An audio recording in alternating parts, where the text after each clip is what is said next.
శరీరం మీదనే మనసు ఉంచుతున్నామా? అయితే జాగ్రత్త పడాలండి. ఎందుకంటే శరీర కార్యములు చాలా ప్రమాదకరమైనవి. శరీరము కోరుకునే కోరికలు ఎంతో ప్రమాదకరమండి. ఎందుకంటే శరీరము మట్టిలో కలిసిపోతుంది. శరీరం మీదే మనం మనసు ఉంచుతున్నామంటే మట్టిలో కలిసిపోయే ఈ శరీరం కోసం మనం ఎంత ప్రయాసపడుచున్నామనేది మనం జాగ్రత్తగా గమనించాలండి. మనం చూడగలిగితే దేవుని దివ్య గ్రంథంలోంచి బైబిల్లో దేవుడు అనుగ్రహించిన మాటలు మనం చూద్దాం. అపోస్తుడైన పౌలు గారు రోమిలికి రాసిన పత్రిక 8వ అధ్యాయము 5వ వచనం. శరీరానుసారులు శరీర విషయముల మీద మనసునంతురు, ఆత్మానుసారులు ఆత్మ విషయముల మీద మనసునంతురు. శరీరానుసారమైన మనస్సు మరణము. చూడండి, శరీరము ఏమి తిందుమా, ఏమి త్రాగుదుమా, జీవపు డంబాలు, గొప్పతనము, ఎన్నో కార్యాలు శరీరంలో మనకు తెలిసిన విషయాలే ఉన్నాయని. అయితే దేవుని బైబిల్ గ్రంథంలోంచి, దేవుడు మనకి ఇచ్చిన బైబిల్ గ్రంథంలోంచి దేవుని మాటను మనం చూద్దాం. గలతీయులకు రాసిన పత్రిక, అపోస్తులైన పౌలు గారు గలతీయులకు రాసిన పత్రిక 5వ అధ్యాయము 19వ వచనం. శరీర కార్యములు స్పష్టమై ఉన్నవి, అవే అనగా జారత్వము, అపవిత్రత, కామకత్వము, విగ్రహారాధన, అభిచారము, ద్వేషములు, కలహములు, మత్సరములు, క్రోధములు, కక్షలు, భేదములు, విమతములు, అసూయలు, మత్తతులు, అల్లరితో కూడిన ఆటపాటలు మొదలైనవి. చూడండి, శరీర కార్యములు స్పష్టముగా ఉన్నాయి. ఇటువంటి కార్యాల మీద మనం అనుసరిస్తున్నామంటే మనము దేవునికి విరోధంగా జీవిస్తున్నామని గ్రహించక తప్పదు. ఎందుకంటే శరీరానుసారమైన మనసు దేవునికి విరోధమైనది. పాపము దేవునికి విరోధమైనది. మనలో పాపం అంటే మనం దేవునికి విరోధులం. దేవుని పిల్లల్లా ఉండాలనేదే దేవుని కోరిక. ఇలాంటి శరీర కార్యక్రమాల మీద మన శరీరం మీద మనసు నుంచి వీటిని అత్యాసక్తితో జరిగిస్తే చెడు మనలో సంపూర్ణమైపోయి మరణానికి మనం దారితీస్తుందండి. 1 ఆత్మీయ మరణం, 2 భౌతిక మరణం.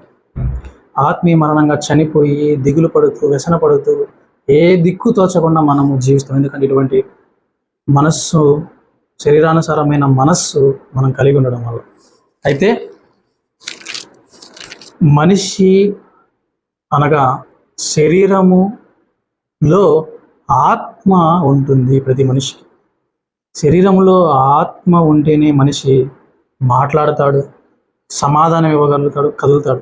శరీరములోంచి ఆత్మ వెళ్ళిపోయిన వెంటనే కదలిక ఉండదు మనిషిలో. ఆలోచించండి, మనిషిలో కదలిక ఉండడు. మనిషి శవం అంటాడు, పిలిచినా పలకడు. ఆత్మానుసారముగా మనము జీవించాలి. శరీరం మీద మనసు ఉంచితే ఇదొక మరణం. ఎందుకంటే ఎన్ని కార్యాలు శరీరం ప్రేరేపిస్తుంటుంది. అయితే ఆత్మ మనకు సహాయం చేస్తుంటాడు. చెడు చేయొద్దు, మనస్సాక్షి మనకు సహాయం చేస్తుంటాడు. అయితే మనసాక్షి మాటను వినక, ఆత్మ చెప్పే మాట వినక మనల్ని మనం పతన స్థితికి మనకై మనము తెచ్చుకుంటున్నామండి. అయితే ఆత్మానుసారమైన మనసు సమాధానమునై ఉన్నది. రోమిలికి రాసిన పత్రిక 8వ అధ్యాయము మనం చూడగలిగితే 6వ వచనం. ఆత్మానుసారమైన మనస్సు జీవమును సమాధానమునై ఉన్నది. చూడండి, శరీరానుసారమైన మనసు కలిగినప్పుడు మనకు సమాధానం లేదు, తృప్తి లేదు, చింతలు, గొడవలు కలిగి ఉన్నాం. అయితే ఆత్మానుసారమైన మనసు సమాధానం అండి. మరి ముఖ్యంగా జీవము. శరీరానుసారమైన మనస్సు మనం చంపేస్తే ఆత్మానుసారమైన మనస్సు మనల్ని జీవింపజేస్తుంది. కాబట్టి ఆత్మానుసారమైన మనస్సు మనం కలిగి ఉండాలి.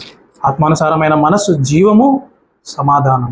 మనం చూడగలిగితే ఆత్మానుసారమైన విషయాలు ఎంత బాగుంటాయంటే గలతీయులకు రాసిన పత్రిక, అపోస్తలుడైన పౌలు గారు 5వ అధ్యాయము 22వ వచనం.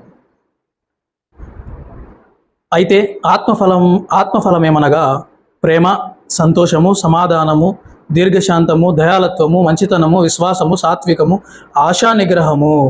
చూడండి, ఈ మంచి లక్షణాలు ఆత్మ మీద మన మనసు ఉంచితే, మనం గ్రహిస్తే మనకు తెలుస్తుంది. అయితే శరీరానుసారమైన మనస్సు మనము చంపేయాలి. సిలువ వేయాలి, అనగా బాప్తిస్మం ద్వారా. కింద వచ్చిన మనం చూడగలిగితే గలతీయులకు రాసిన పత్రిక 5వ అధ్యాయము 23-24 వచనములు. ఇటు వాటికి విరోధమైన నియమం ఏదియూ లేదు. క్రీస్తు యేసు సంబంధులు మరి చెప్తున్నాను, క్రీస్తు యేసు సంబంధులు శరీరమును దాని ఇచ్చలతోనూ దురాశలతోనూ సిలువ వేసి ఉన్నారు. బాప్తిస్మం ద్వారానే మనకు ఇది సాధ్యమవుతుంది.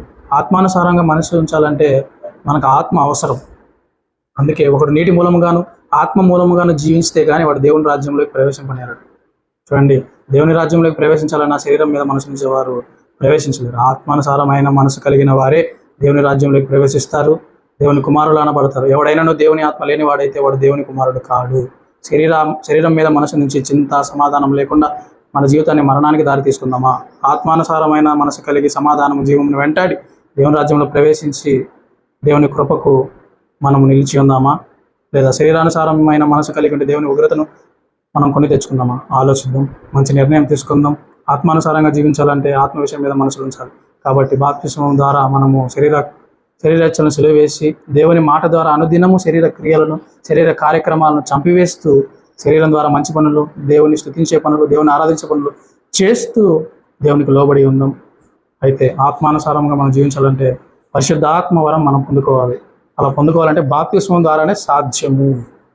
మన పాపములు కడిగేసుకొని పరిశుద్ధాత్మను మనలోకి ఆహ్వానించి మనం పరిశుద్ధాత్మను వరంగా పొందుకుంటే మనకు సమాధానము, జీవం.